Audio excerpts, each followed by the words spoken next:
என்னுடைய பேச்சாலும் எழுத்தாலும் காலகாலமாக அந்த சமுதாயத்தை முன்னேற்ற வேண்டும் என்பதற்காக பணியாற்றிய பல்வேறு போராட்டங்களில் ஈடுபட்ட பின்பு திராவிட முன்னேற்ற கழகம் என்று 1949 பேரறிஞர் அண்ணா அவர்கள் தொடங்கிய போது நம்முடைய தூத்துக்குடி நகருக்கு வந்து கொடியேற்றி வைத்தவர் தான் நம்முடைய முத்தமிழறிஞர் கலைஞர் அவர்கள்.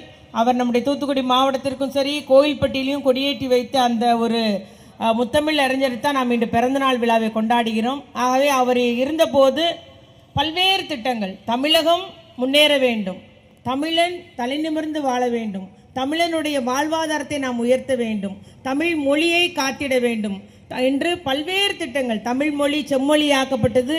இன்று கன்னியாகுமரியில் அந்த பின்முட்ட அளவுக்கு இருக்கக்கூடிய வள்ளுவர் சிலையாக இருக்கட்டும், சென்னையில் வள்ளுவர் கோட்டமாக இருக்கட்டும், இல்லை அது உலக பொதுமறை நூல் திருக்குறளை பெருமைப்படுத்தியதாக இருக்கட்டும், அதுபோல் பல்வேறு தியாகிகளை எழுத்தாளர்களை கௌரவித்தது, அவருடைய புத்தகங்கள் எல்லாம் நாட்டுடைமையாக்குது என்று எடுத்துக்கொண்டே போகலாம். முத குடிசை மாட்டு வாரியம் உருவாக்கியது கலைஞர் அவர்கள் தான். ஆதிராடலுக்கு குடியிருப்பு கட்டணம் என்ற திட்டத்தை கொண்டு வந்தது கலைஞர் அவர்கள் தான். சைக்கிள் ரிக்ஷா, கை ரிக்ஷாவை சைக்கிள் ரிக்ஷாவாக மனுஷனை வைத்து இழுத்துட்டு போகிற அந்த கை ரிக்ஷா ஒழிக்கணும்னு சொல்லி ஒழிச்சவர் கலைஞர் அவர்கள் தான். பெண்களுக்கு சொத்துரிமை, பெண்களுக்கு வேலை வாய்ப்பு, பெண்களுக்கு பேரிலே பட்டா, சுய உதவி குழுக்கள் என்று படிப்படியாக பெண் சமுதாயத்திற்கே ஒரு உரிமைக்காக அடித்தளமிட்டவர் நம்முடைய கலைஞர் அவர்கள். இவ்வாறு அவர் செஞ்ச திட்டத்தை அடுக்கிக் கொண்டே போகலாம்.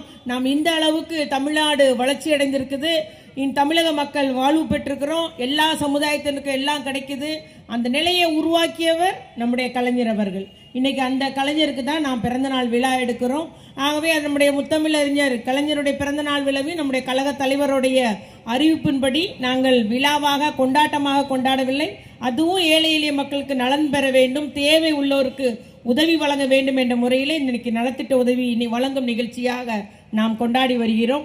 அதே போல நம்முடைய முதலமைச்சர் தளபதியார் அவர்கள் இன்னைக்கு கலைஞருடைய வழியிலே அவர் 12ஆம் வகுப்பு வரைக்கும் பெண்களை படிக்க வைத்தார். கட்டாயம் படிக்கணும்னு சொல்லிட்டு திட்டங்களும் சட்டங்களும் கொண்டு வந்தார். இன்னைக்கு நம்முடைய முதலமைச்சர் கல்லூரி வரைக்கும் பெண்கள் படிக்கணும், கல்லூரி வரைக்கும் நம்முடைய இளைஞன் படிக்கணும், தமிழ் சமுதாயமே முன்னேறும் என்ற முறையிலே திட்டத்தை தீட்டியுள்ளார்கள்.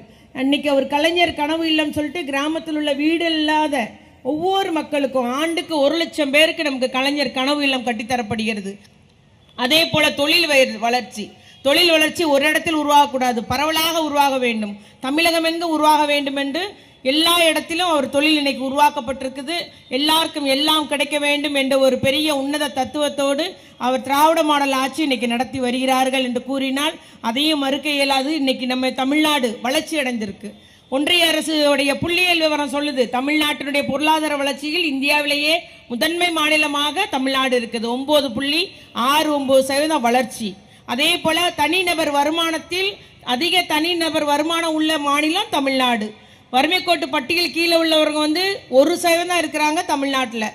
தொழில் உற்பத்தி, ஏற்றுமதி உற்பத்தி, எல்லாமே உற்பத்தியில் அதிகம் தமிழ்நாடு என்று யார் சொல்றா? நான் சொல்லலை, நம்முடைய முதலமைச்சர் சொல்லல. ஒன்றிய அரசுடைய புள்ளியியல் விவரங்கள் மூலம் இன்னைக்கு நம்முடைய முதலமைச்சருடைய செயல்பாட்டால், திட்டங்களால், அவருடைய அல்லும் பகலும் அயராத உழைப்பினால இன்னைக்கு தமிழ்நாடு தலை நிமிர்ந்து நிற்கிறது, இந்தியாவிலே முதன்மை மாநிலமாக இருக்கிறது.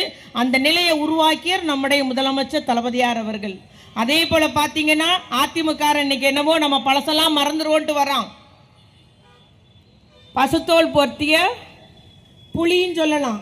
யார்? அவன் தான் ஒரே நாடு ஒரே ரேஷனுக்கு கையெழுத்து போட்டான். இன்னைக்கு நமக்கு நம்முடைய ஒவ்வொரு ரேஷன் கடையிலையும் கைரேகை வைக்கிறதுக்கு எவ்வளவு தொந்தரவு. ஒரு நாளைக்கு 15 பேர் தான் பொருள் போட முடிகிறது. நாங்கள் முதலமைச்சர்கிட்ட அமைச்சர்கிட்ட அந்த சிரமத்தை சொல்லியிருக்கோம். தமிழ்நாடு அளவில் நிறைய கஷ்டப்படுறாங்க அந்த பொருளை வாங்குறவங்க, ஏழை எளிய மக்கள். ஆனால் ஒரு நாளைக்கு 15 பேர் தான் பொருள் போட முடிகிறது. நெட்டு கனெக்ஷன் இல்லை, கைரேகை பதிய மாட்டேங்க. எவ்வளோ பிரச்சனைனாலும் ஒன்றிய அரசு காது கொடுத்து கேட்குற மாதிரி இல்லை. அது காரணம் நம்முடைய எடப்பாடி அவர்கள் 2017 ஒரே நாடு ஒரே ரேஷனுக்கு கையெழுத்து போட்டது. இது வரைக்கும் நம்ம தள்ளி கொண்டு வந்துட்டோம். இப்பொழுது நமக்கு பயங்கர நெருக்கடி கொடுக்குறார்கள் ஒன்றிய அரசு. அதே மாதிரி பார்த்தீங்கன்னா நமக்கு நீட்டு தேர்வு ஜெயலலிதா அம்மா இருக்கிற வரைக்கும் வரலையே, எடப்பாடி வந்தது வருது. எதனால? மத்திய ஒன்றிய அரசு சொன்னா உடனடியாக கையெழுத்து போட்டாரு எடப்பாடி அவர்கள். அதே போல உதய் மின் திட்டம் வருஷத்துக்கு வருஷம் மின் கட்டண உயர்வுன்றதை ஒத்துக்கொண்டது எடப்பாடி அவர்கள். இந்த ஆண்டு நம்முடைய முதலமைச்சர் சொல்லியிருக்கார், மின் கட்டணமே நாங்கள் உயர்த்த மாட்டோம்னு சொல்லியிருக்கிறாரு.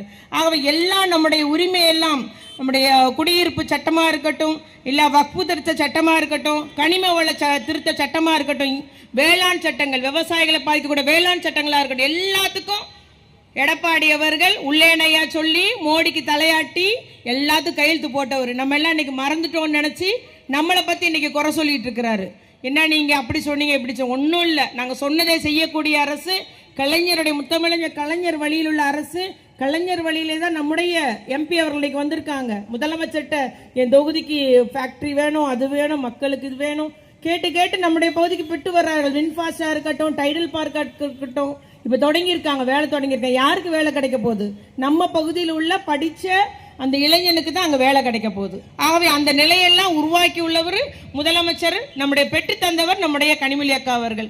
இவ்வாறு நம்ம லிங்கம்பட்டியில தொழிற்பேட்டை, கடம்பூர்ல தொழிற்பேட்டை, புதிய சிப்காட் வளாகங்கள், நம்முடைய விளாத்துக்குளந்தூரில் ஒரு சிப்காட் வளாகம் வருது, புதிய மின் உற்பத்தி நிலையங்கள், சூரிய மின் உற்பத்தி நிலையங்கள், இவ்வாறு நம்ம அடுக்கிக் கொண்டே போகலாம். நம்முடைய மாநகராட்சியில் அத்துணை வளர்ச்சி பணிகள் நடைபெற்றிருக்குது நம்முடைய முதலமைச்சர் வந்த பின்பு. ஆகவே எல்லாரும், நானா இருந்தாலும் சரி, அக்காவா இருந்தாலும் சரி, நம்முடைய மாநகர மேயர்னாலும் சரி, இங்க உள்ள மாமண்ட உறுப்பினர் எல்லாமே மக்கள் பணி செய்து வருகிறோம், மக்களுக்காக வளர்ச்சி திட்டங்களை செய்து வருகிறோம் என்று மட்டும் இங்க கூறிக்கொண்டு, ஆகவே என்னதான் அதிமுக நீங்க பசுந்தோல் போத்திட்டு வந்தாலும் மக்கள் இன்னும் ஞாபகப்படுத்துவாங்க. அந்த ஞாபகப்படுத்துவது நம்ம ஒவ்வொருடைய கடமை என்பதை நான் இங்க கூறிக்கொண்டு, ஆகவே நிச்சயமாக வருகின்ற தேர்தல் சாதாரண தேர்தல் கிடையாது.